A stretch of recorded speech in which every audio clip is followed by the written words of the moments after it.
You guys voted for the Storm Ultra as the watch you want me to review first, and I have been using it for a week now, and here's what I have to say so far, starting with the screen. I think the screen of this watch is one of the first things you will notice if you are used to watches with AMOLED screens, but the only thing I will say is that think about the price of this watch. For 20,000 naira, you get things like voice calling with this watch, water resistance, and all those exercising and health features that I can't talk about in this video because I am not one of those people that's into exercising a lot, and I am not a health practitioner, so I can't talk about things like that. So yes, this watch will check a lot of boxes for a lot of people, and there are a few things that I like about the watch and some things that I don't like about this watch, which I'll talk about later on. But yeah, as for the screen, it is very responsive. Everything looks sharp and readable.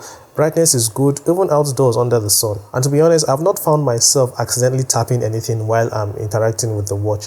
It has always been very responsive. So just keep it at the back of your mind that this is not an AMOLED screen. So you're not going to get things like always on display. The black part of the screen is not as dark as you would expect an AMOLED screen to be, and the colors are not that vibrant. But as it is a decent screen.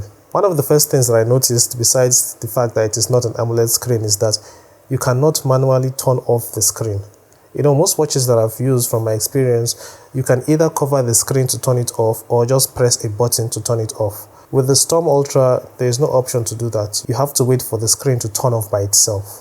So I think the best thing to do in this case is to make sure that you set the display time to around 5 or 10 seconds maximum. But funny enough, the watch has that raise to wake feature, which I don't normally use because I don't want the watch to turn on randomly. And talking about buttons, this is a nicely designed watch.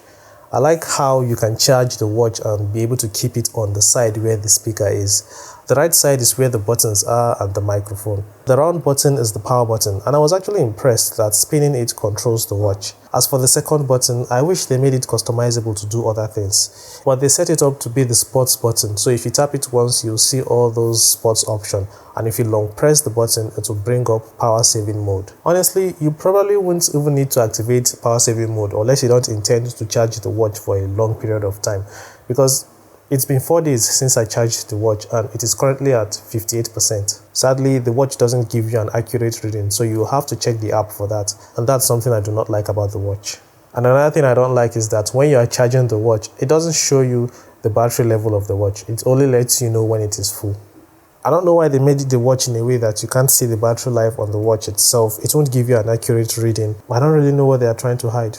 But yeah, the watch has a 300 mAh battery, just in case you want to know. I want to talk more about the app, but before that, I don't really know what is going on. This is the second Itel smartwatch that I've gotten. My first one is the Smartwatch Horizon, and honestly, it's a very good watch. I would recommend it 100%. But this is the app that it uses.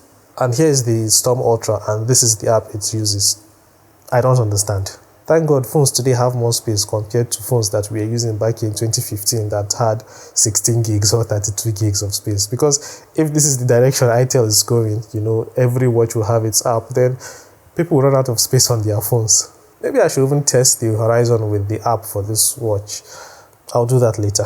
Anyways, so this app is one of the most stable apps for a watch that I've used. It's constantly working in the background to make sure that you don't lose track of anything. Something I noticed one day when I forgot to take my watch out because I was quickly rushing out, I took my phone with me and the app was working in the background. So I noticed my steps when I went out, before I went out, sorry. And when I came back, I noticed that the steps had increased. So it seems like the app also does the step calculation. So I believe it's going to be good for people who are interested in keeping track of their steps. It's something to note. The only thing I will say is that I don't know how accurate it is when it comes to calculating your steps without using the watch.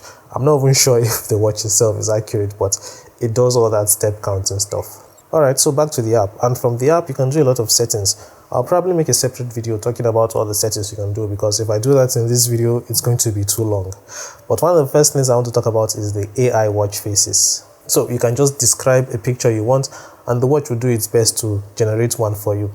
The first day I tried it, I tried a prompt like a picture of the moon exploding. I don't think the AI liked that because it said I was using words that are banned or something like that.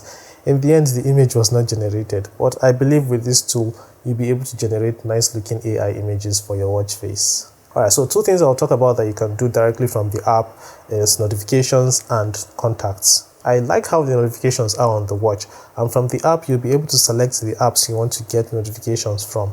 It's not very customizable because it doesn't show you a list of all your apps, just some major apps and the rest basically. But anyways, when the notification comes, the watch does not light up to show you the notification, and for someone like me, I really like the feature. It gives me time to check the notification when I'm ready to check. And for people who are worried about their privacy and people reading their notifications from their watch, they'll just feel the vibration from the watch and then they can check it whenever they want just by pressing on the power button to show the notifications. The watch can only store up to 5 notifications, which I wouldn't say is bad, but still the option to have a longer notification history would have been really appreciated. It's almost the same for the contacts you can have on the watch. You can have only 8. Now I can understand that this is not a phone and it is going to be a lot harder to scroll through to keep searching for contacts compared to using a phone which has a wider screen compared to this one that has a small screen. So yeah, we should have had the option to have a lot of contacts, not just having 8. So still one of those restrictions that I don't like about the watch. But the good thing is that for those contacts with multiple numbers, you can choose a number that you are sure is mostly available whenever you call the number. As for making phone calls with the watch, yeah, you can use the watch to make your normal phone calls. But from my experience, I have not been able to make internet phone calls like WhatsApp calls and the rest. So here is a sample of a phone call that I made using the watch. Alright, so I'm making this phone call using the watch, and this is what my voice sounds like. I'm going to switch into my phone's microphone so you can hear the difference in terms of voice quality or sound quality. I have switched to my phone's microphone and I guess it's going to be a bit louder, but yeah, this is what it sounds like. Now I'm going to be switching back to the watch. So I've switched back to the watch and yeah, this is what it sounds like. So by now you should be able to tell the difference in terms of sound quality. I like that when you're using the watch to make a phone call, you can actually switch to your phone when you're talking to the person, even before you even start talking to the person, like when the phone is about to ring. You can easily switch between the watch and the phone. As for call notifications, I set mine to vibrate only because honestly, the ringtone is very loud. I'm not even sure you can reduce the volume of the ringtone on this watch, so that is why mine is always on vibration mode. But the vibration on the watch is very good. I wouldn't say it's one of the best that I've used, but it is good. I have not missed any notifications when the watch vibrates. It doesn't have a very strong vibration compared to some of the watches that I've used before, but it is good enough. Alright, before the video ends, here are a few more things about the watch that couldn't make it in the review but are worth mentioning. You can lock the watch using a 4 or 6 digit pin. You can also play music using the watch, and if the watch ever gets inside water, you can use this option to drain the water out. One feature that I'm seeing for the first time is the ability to clear your call history from the watch, which is quite nice. And finally, you can access your phone assistant using the watch, basically Google Gemini.